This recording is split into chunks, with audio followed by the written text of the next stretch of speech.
अस्सलाम वालेकुम नाज़रीन, कैचअप क्रिकेट के साथ तौसीफ हमारे साथ मौजूद है डॉक्टर साहब और मंशा भाई। बहुत माज़रत, थोड़ा सा गैप आ गया, लेकिन वक्फा बाज़ औक़ात ज़रूरी होता है। आप लोगों को भी बहुत ज़्यादा ओवरडोज़ मिल गई थी हमारी एपिसोड्स की, तो थोड़ी सी ब्रेक के बाद हम हाजिर हैं। अच्छा, आज हम बात करेंगे रिसेंटली जो है वो बोर्ड में चेंजेस हुए, उसके बाद सिलेक्शन कमेटी जो थी वो इन टर्म में पहले शाहिद अफरीदी और इफ्तिखार अंजुम और अब्दुल रज़ाक थे। एवर अब उन्होंने जो है वो सीनियर और जूनियर दोनों इंटरनेशनल सिलेक्शन कमेटीज़ का ऐलान कर दिया है। तो बड़े सरप्राइजिंग सिलेक्शंस हैं, लेकिन चलें हम बात करते हैं सबसे पहले कि नाम क्या-क्या हैं। तो अगर हम सीनियर कमेटी जो है पाकिस्तान सीनियर टीम की सिलेक्शन कमेटी, उसके हेड हैं हारून रशीद साहब, उसके अलावा कामरान अकमल, मोहम्मद शमी, यासिर हमीद उनके साथ हैं। तो आई गेस कि उन्होंने यासिर हमीद यानी कि केपीके को भी कवर कर दिया है, मोहम्मद शमी कराची को भी और कामरान अकमल पंजाब को भी। अच्छा, मोर सरप्राइजिंग मेरे लिए ये है कि जो अंडर 19 की या junior selection committee international team के लिए बनाई है। अच्छा, उसमें जो है वो कामरान अकमल उसके हेड सेलेक्टर है, मतलब चीफ सेलेक्टर हैं उसके, ठीक है। उसके बाद उसमें बड़े सीनियर लोग हैं, तौसीफ अहमद हो गए, अरशद खान हो गए, शाहिद नज़ीर हो गए और शोएब खान हो गए। तो डॉक्टर साहब और मंशा भाई, आप में से कोई भी सवाल ले सकता है।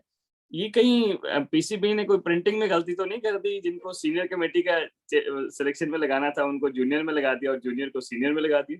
क्या कहते हैं? मंशा भाई।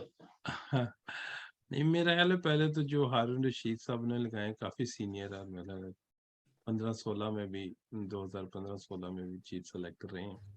और जब शाहिद अफरीदी पहली दफा खुद पाकिस्तान क्रिकेट टीम में आए तो उसके भी चीफ सेलेक्टर जो थे वो हारून रशीद ही थे। और ये बड़ी एक ओपन अप टू सीक्रेट है कि ये हारून रशीद ने उनको as a leg spinner select किया था और वो उधर वो सेंचुरी करके कीनिया में।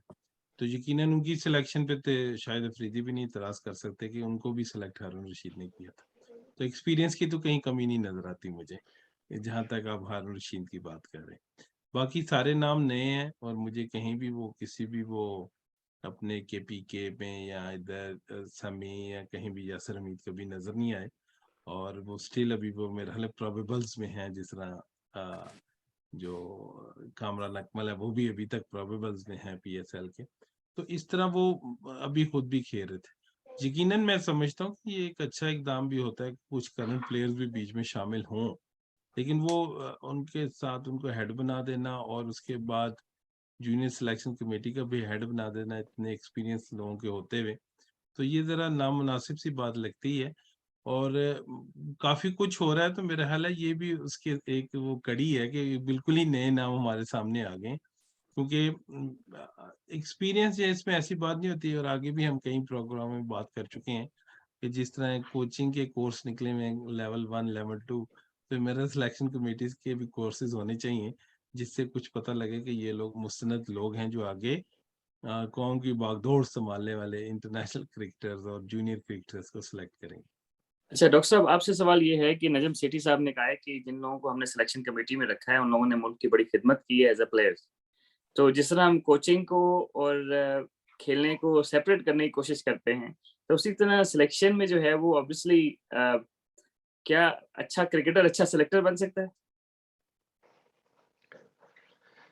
वैसे तो क्रिकेटर आजकल स्पोर्ट्स मिनिस्टर बनने लग गए हैं। आप तब सिर्फ सिलेक्शन कमेटी तक महदूद हैं। तो जब पंजाब कैबिनेट में भी हमारे क्रिकेटर आ गए हैं जो रिसेंट पीएसएल भी खेल रहे हैं, पता नहीं वो खेलेंगे कि नहीं खेलेंगे। बहरहाल तो वहाब रियाज की बात मैं कर रहा हूँ। तो आगे चल के अगर देखें तो मेरा ख्याल है ये सारी शीट उल्टी पढ़ रहे हैं हम। जैसे मैंने वहाब रियाज का जिक्र किया तो तौसीफ अहमद मतलब नीचे आ गए हैं, जो ऊपर होने चाहिए थे। तो खैर, आपका आपका बुनियादी सवाल ये नहीं था कि अच्छा क्रिकेटर अच्छा चीफ सेलेक्टर या सिलेक्टर हो सकता है या नहीं हो सकता। मेरा नहीं ख्याल कि ये बिल्कुल उसी तरह ही है जैसे अच्छा क्रिकेटर जरूरी नहीं कि वो अच्छा कोच भी हो, और बल्कि जरूरी क्या, हमने तो जो देखे रिसेंट पास्ट में वो मोस्टली नाकाम ही रहे।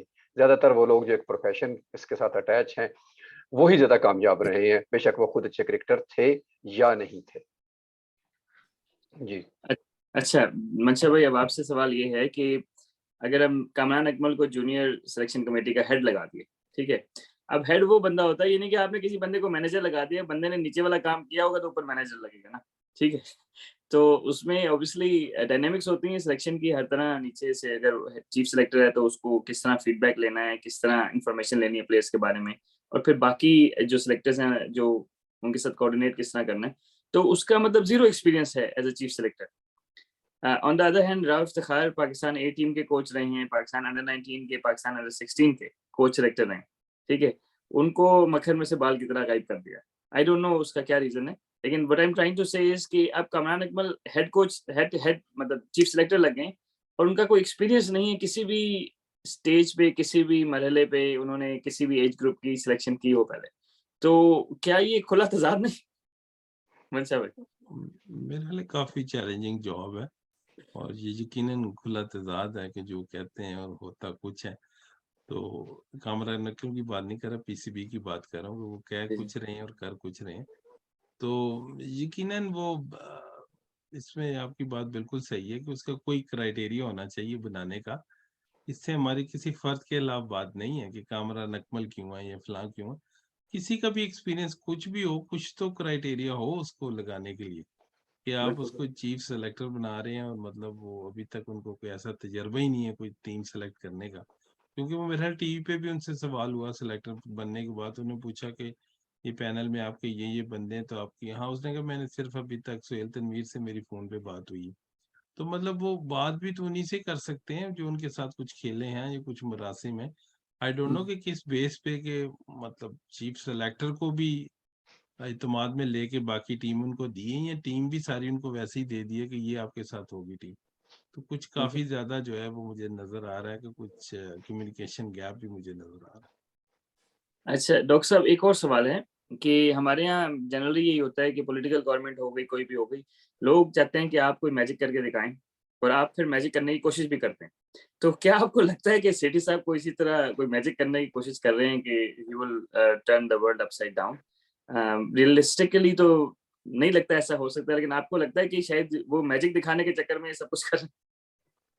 नहीं, मैजिशियन तो हैं वो, चूँकि वो पुराने वो लोग पुराने ज़माने में मैजिशियन जो थे वो कबूतर निकालते थे, तो इन्होंने मॉडर्न ज़माने में चिड़िया निकालनी शुरू की। तो इसमें तो कोई शक नहीं कि वो इस चीज़ के माहिर हैं। और ये बिल्कुल ये जिस तरह की सिलेक्शन कमेटी बनाई गई है और जिस तरह के लोग लगाए गए हैं, मतलब वो जो आप बात कर रहे हैं कि क्रेडेंशियल्स ही देखे जाते हैं ना। अगर आप या तो बहुत अच्छे क्रिकेटर हैं, या अगर नहीं क्रिकेटर तो आपका उसके पीछे बैकग्राउंड क्या है। जैसे आपने अभी राव इफ्तिखार का बताया कि उनका एक एक बैकग्राउंड है, वो काफ़ी अरसे से, जैसे एजाज भाई हैं, एजाज अहमद, वो काफ़ी अरसे से अंडर 19 टीम के साथ उन्होंने डेवलप किया, टीम को बनाया, कोचिंग में सारे आगे लेके आए। तो एक मतलब हमारे पास एक होती है उसकी ना सीवी होती है, इसको आप कह सकते हैं जी जी। कि इस बंदे की ये सीवी है। तो यहाँ और आजकल तो सीवी भी बड़ी इजी सी है कि आप किसी का सोशल मीडिया उठा के देख ले, आपको पता चल जाएगा कि इसकी सीवी क्या कहती है। और अगर कामरान अकमल की सीवी उठा के देख ले तो आपको बड़ा आसानी से पता चल जाएगा कि पिछली पीएसएल में उन्होंने क्या किया था जब वो सिलेक्ट नहीं हुए थे। प्लेटिनम कैटेगरी में निचले में आए तो उन्होंने क्रिकेट खेलने से इनकार कर दिया। मतलब ये इस तरह की चीजें मेरा ख्याल है कि काफी हर्ट करती है क्रिकेट को। तो मुनासिब लोगों का इसका सिर्फ ये नहीं कि आपको क्रिकेट खुद खेलनी आती है कि नहीं आती है, आप मैन मैनेजमेंट कैसे कर सकते हैं, आप अपने आप को उन चीजों से अलूफ कैसे रख सकते हैं जहां आपकी बायसनेस सामने ना आए। अगर आप खुद ही किसी न किसी ग्रुप का हिस्सा रहे हो पहले क्रिकेट खेलते हुए, ऑस्ट्रेलिया में जो कुछ हुआ था वो कोई ढका छुपा नहीं किसी से, जिसके बाद हम सारी सीरीज हार गए थे, जिसमें कामरान बल्कि अकबल बरादरान का नाम बड़े मतलब तुमतराक से लिया गया था। तो उसके बाद ये मतलब इतनी बड़ी सीट के लिए उसका अहल होना ना ना होना, मेरा नहीं ख्याल कि ये कोई मुनासिब चॉइस है। अच्छा मंशा भाई, आपको एक छोटा सा अब मुझे नहीं पता कि पाकिस्तान में पैरामीटर्स क्या यूज करते हैं ना सिलेक्शन के, ठीक है। फॉर्म होती है, पोटेंशियल होता है, उसके बाद पास परफॉर्मेंसेस होती हैं, 3 यहाँ पे हम जिस तरह यूज करते हैं। अब मैं यहाँ पे एक age group under 19 age group के तो काफी ज्यादा सिलेक्शन किए न्यूजीलैंड में, लेकिन अंडर 19 वाला के मैं कर रहा था, तो उसमें हमें उन्होंने ना एक तरह से एक शीट सी दी हुई थी उसके हिसाब से हमने प्ले टीम जो थी ना, हमने उसके हिसाब से पिक करनी थी, सही है। तब उसमें ये था कि कोई बंदा उसमें फिट नहीं आ रहा, वो जितना भी अच्छा उसको नहीं रखना। मतलब ये कि एज अ सिलेक्टर जो था ना, मैं कुछ प्लेयर को खिलाना चाह रहा था लेकिन मैं नहीं खिला पा रहा था, क्योंकि जो क्राइटेरिया था ना उसमें वो फिट नहीं आ रहा था, सही है। तो जो भी क्राइटेरिया था, फिटनेस थी, फील्डिंग थी, और आउटसाइड क्रिकेट बंदे की पर्सनैलिटी थी, और कुछ खिला के, तो उसमें उन्होंने बड़ा सेट क्राइटेरिया रखा था जी, 13 का स्कोर करना है तो 2 पोटेंशियल पे करना है, 11 मेरिट पे करना है, एक बड़ा एक स्टैंडर्ड सेट। तो आपको लगता है कि हमारे पास कोई इस तरह का ब्लूप्रिंट होगा पाकिस्तान क्रिकेट के पास कि जिसके बाद किसी को भी अब वो जो न्यूजीलैंड में है उसमें किसी को भी आप सिलेक्टर लगा दें, एक आध प्लेयर ऊंचा नीचा हो जाएगा लेकिन ब्लंडर्स नहीं हो सकते क्योंकि उन्होंने पहले से ही एक ब्लूप्रिंट इशू किया हुआ ना कि इसकी बेस पे आपने सिलेक्शन करनी है। तो जिस तरह कामरान अकमल इतने सारे ज्यादा मेच्योर नहीं नजर आए in past, similarly Yasir Hamid भी इतने ज्यादा मेच्योर नहीं नजर आए इन पास्ट। अगर आपको याद हो 2010 में जो मैच फिक्सिंग का हुआ था उसके बाद ये भाई 2-3-4 जगह इंटरव्यू देते हुए पकड़े गए। मतलब he is a really nice guy, I am not saying, लेकिन without much experience in grass root level, without anything, आपको नहीं लगता कि यार ये हम मतलब बिल्कुल अंधेर नगरी में रह रहे हैं? बिल्कुल, ये अब बात आपकी सही है, कोई ब्लूप्रिंट नहीं है। डॉक्टर साहब ने जैसा बात की, कोई पॉलिटिकल बात नहीं मैं करना चाहता, लेकिन कुछ ऐसे जैसे पॉलिटिकल अपॉइंटमेंट्स वो वहाब रियाज को बांग्लादेश प्रीमियर लीग से मेरे ख्याल वापस बुला लिया, कुछ इतनी जरूरी थी उनकी खिदमत चाहिए थी, और भी कुछ पॉलिटिकली ये लग रहे हैं कि जैसे ये अपॉइंटीज हुई हैं, ये सारे अपॉइंटी जो है वो पॉलिटिकली लग रहे हैं। क्योंकि मैं कहता हूँ ब्लूप्रिंट होना चाहिए। मुझे गर्ज नहीं है कि एज अ क्रिकेट लवर, मैं आपको एक लेमैन के तौर पे कहता हूँ, मुझे इससे गर्ज नहीं है कि पीएसएल मुझे कितना पैसा बना के देगी।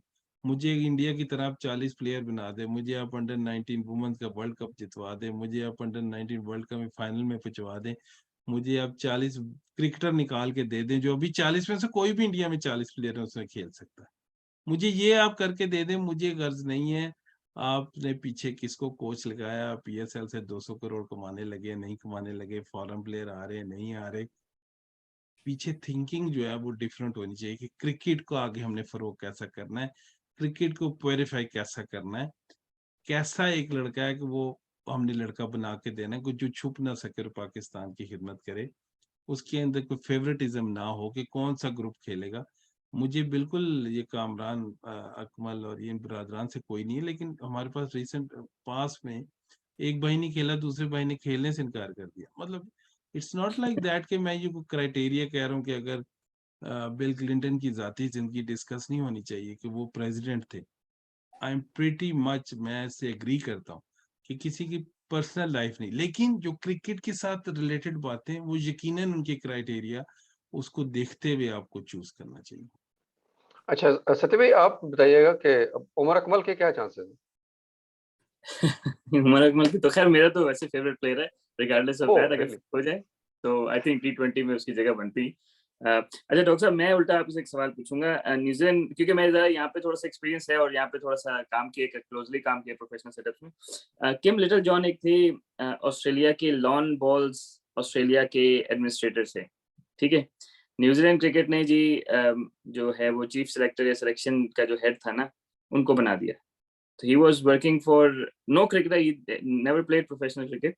वो लॉन बॉल्स के एडमिनिस्ट्रेटर से, उनको न्यूजीलैंड क्रिकेट ने इधर हेड कोच तो नहीं, सॉरी, सिलेक्टर का जो है ना वो हेड लगा दिया, सिलेक्शन का हेड लगा 2011 में। उसके बाद न्यूजीलैंड की टीम ऊपर ही गई ना। तो अब उसमें obviously he didn't come from a cricketing background, but he came from sports, मतलब सिलेक्शन या एडमिनिस्ट्रेटर बैकग्राउंड।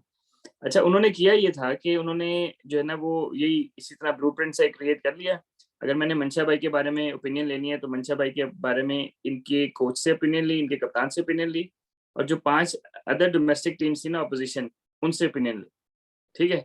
और फिर इस तरह जो है ना वो प्लेयर्स के प्रोफाइल बिल्ड करके जो नीचे सिलेक्शन कर रहे हैं ना 3 लोग, ठीक है, उनको फॉरवर्ड किया कि यार आप लोग अब क्या कहते हैं।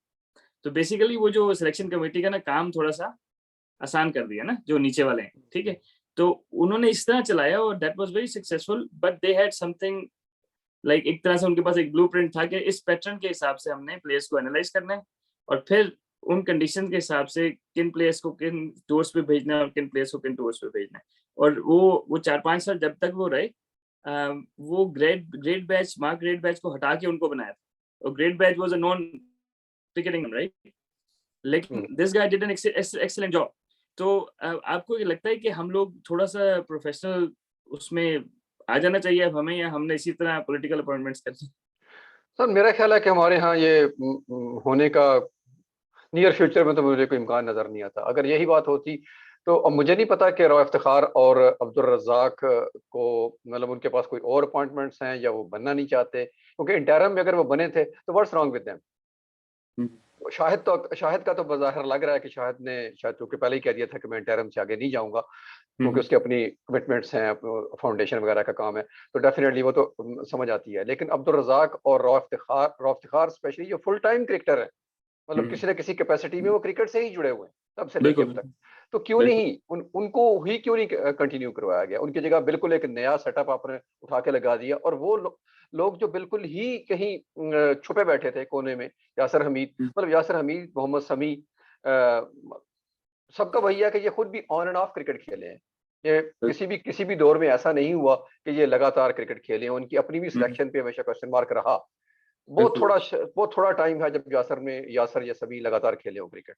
तो अब उनके लिए मुझे नहीं लगता कि इससे ज्यादा, मतलब ये कोटा सिस्टम है, जैसे शायद बाकी जैसे हमारे एडमिनिस्ट्रेटिव सर्विसेज में भी हमारे है कोटा सिस्टम है कि इतने सिंध से होंगे, इतने रूरल से होंगे, इतने पंजाब से होंगे, इतने उधर से तो जैसे आपने स्टार्ट में इंट्रो में यही बता दिया बात कि कराची से है, केपीके से है, एक पंजाब से है, तो लेट्स प्ले टुगेदर। तो आई डोंट थिंक सो कि इसमें मुझे, मैं मादरत के साथ मैं थोड़ा पेसिमिस्ट हो रहा हूँ, लेकिन दैट्स व्हाट इट इज। अच्छा, आखिरी सती भाई एक बात में करता चले, अभी इंग्लैंड का ब्लूप्रिंट आप देखें, जी किस कदर शानदार वो T20 जीते हैं वर्ल्ड कप। पर मेरा ख्याल है अभी भी मैं देख रहा था, अगर किसी भी मैच में ये BC प्लान था उनको, एक पूल ऑफ प्लेयर्स है, क्योंकि ऑस्ट्रेलियन टीम भी मुझे अब एज वाली लग रही है, 30 से ऊपर के ज्यादा लड़के, लेकिन इंग्लैंड के पास एक सुपर प्लान है। और अभी बेशक वो 2 सीरीज वनडे के हारे हैं, मैं स्टिल समझता हूँ कि वो जिस तरह जेफ आर्चर वापस आ रहा है, नए लड़के मिक्स करें, तो बिल्कुल एंड वर्ल्ड कप में वही वो स्टोक्स और वो सारे लोग वही होंगे जो उनके ब्लूप्रिंट का हिस्सा है। तो मुझे नहीं लग रहा कि ये, मतलब जिस तरह कोहली और अगर रोहित बाहर है, तो ये बात नहीं है कि वो उनके ब्लूप्रिंट का हिस्सा नहीं है, लेकिन they still trying new people. और हमारे पास, हम लोग अभी सिलेक्शन कमेटी और रीजनल क्रिकेट और इन मसाइल में गिरे हैं। अल्लाह खैर करे। आखिरी सवाल ये है कि आप लोगों को कामरान अकमल के सिलेक्शन कमेटी में इन्वॉल्व होने के बाद क्या ये लगता है कि बाबर आजम को शायद कप्तानी से हटा दिया जाए एक फॉर्मेट के? ये आखिरी सवाल है, फिर हम खत्म करते हैं लंबे एपिसोड। ये सवाल वैसे सती भाई मैं आपसे करने वाला था, आपने अच्छा सही कर लिया। क्योंकि चले, कामरान अकमल पहले से कह चुका है कि भाई मैंने तो अंकल को कहा है कि इसको कप्तानी छुड़वाएंगे। बिल्कुल बिल्कुल। वो घर में टॉक होती है ना, यकीनन ज़ाहिर है क्रिकेट फैमिली से है, तो मोस्टली होती होगी। वो उसके फादर जो बाबर के उनके अंकल भी हैं, तो वो तो बड़ी कैटेगोरिकली ये बात कर चुका है कामरान के बाबर को कप्तान नहीं होना चाहिए। अब ये देखना है कि कामरान का इन्फ्लुएंस नजम सेठी पे कितना ज्यादा है, क्योंकि बहरहाल ये डिस्क्रेशन है टोटली चेयरमैन की कि जिसको मर्जी कप्तान लगा दे, तो एन मुमकिन है कि इसमें देखना पड़ेगा। जिस तरह नजर आ रहा है ना कि कामरान की अगर एक में वो सिलेक्शन कमेटी का हिस्सा है, दूसरी में चेयरमैन है, तो हो सकता है कि यहाँ उनका इन्फ्लुएंस और बढ़ने का चांस है, और बाबर के लिए खतरे की घंटी बज रही है। अच्छा, आखिरी सवाल मंशा भाई आपसे, शोएब मलिक की वापसी का क्या चांस है? क्योंकि ऐसे लग रहा है कि ग्रुप आ गया वापस। मैं ये किसी की वो फिटनेस या उसकी एज के हिसाब से बात नहीं करूंगा, मैं ये बात करूंगा कि उसके पास एक्सपीरियंस क्या और कितनी देर वो मुल्क को फायदा दे सकता है। अगर आप 30s में भी और आप डिसाइड कर लेते हैं कि मैं क्विट करता हूँ इंटरनेशनल क्रिकेट और मैं T20 खेल के अपनी फिटनेस को जारी इतने पैसे 5 सालों में कमा लूंगा, तो ये प्लेयर पे डिपेंड करता है। और एक अगर प्लेयर स्टिल अभी 41 और अवेलेबल है और वो कह रहा है कि मेरे एक्सपीरियंस से फायदा उठा सकते, तो व्हाई नॉट। जी सब थैंक यू। चले चले नाजरीन, तो एपिसोड थोड़ी सी क्या कहते हैं लंबी हो गई, और गुस्सा हम तीनों को बड़ा था क्योंकि क्या कहते हैं थोड़ा सा बिल्कुल आउट ऑफ द ब्लू इन्होंने सिलेक्शन कमेटी लगाई है। लेकिन चले नाजरीन, इंशाल्लाह एक और एपिसोड के साथ जल्दी हाजिर होंगे, और अगली एपिसोड हमारी होगी पाकिस्तान क्रिकेट की कोचिंग के सेटअप के बारे में। तो स्टे ट्यून्ड, इंशाल्लाह will be back with another episode. अपना ख्याल रखिएगा। लास्ट बात करता चलूं कि अगर ऐसे सिलेक्शन कमेटी बनानी है ना, तो मैं सिर्फ बता रहा हूँ अपने PCB को कि मैं भी अवेलेबल हूँ। चलिए सही, ठीक है डॉक्टर साहब। चले नाज़रीन, अपना ख्याल रखिएगा। तो इंशाल्लाह एक और एपिसोड के साथ जल्दी हाजिर होंगे। हमें इजाजत दें। अस्सलाम वालेकुम।